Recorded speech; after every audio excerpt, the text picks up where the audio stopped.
नमस्कार तुम्हा सर्वांना. कशा आहात तुम्ही? सर्व बरे आहात ना? आज तुमच्यासाठी मी खूप छान अशी रेसिपी घेऊन आलेली आहे. माझ्या रेसिपीचं नाव आहे फणसाच्या बियाचे लाडू. बघा, तुम्ही याचे पराठे बनवू शकता, वेगवेगळं काहीही बनवू शकता, तुम्हाला जे हवं ते. पण मी आज लाडू बनवणार आहे.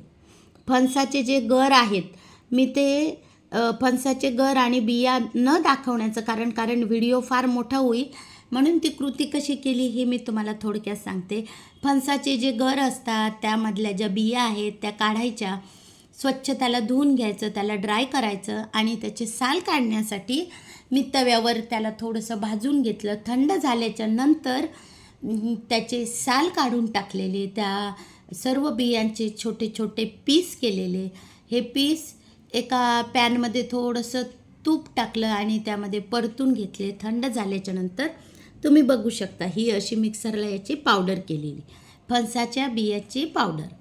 यासाठी परत काय साहित्य लागणार आहे? हे डाळवं फ्राय करून घेतलेलं, हा डिंक तुपामध्ये तळलेला आहे. बघा किती छान फुलला आहे डिंक. खोबरं भाजून घेतलेलं आहे.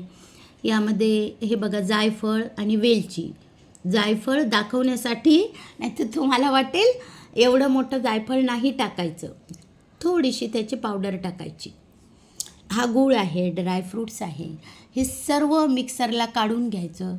थोडंसं तूप टाकून याचे छान लाडू करून घ्यायचे. त्याला तुम्ही वरतून खसखसही लावू शकता, ड्रायफ्रूट्स काही लावू शकता. परंतु हे जे लाडू आहेत खरंच खूप पौष्टिक आहे. यामध्ये खूप पोषक गुणधर्म आहेत. यामध्ये fibre, copper, protein, calcium, zinc, potassium, phosphorus, carbohydrate.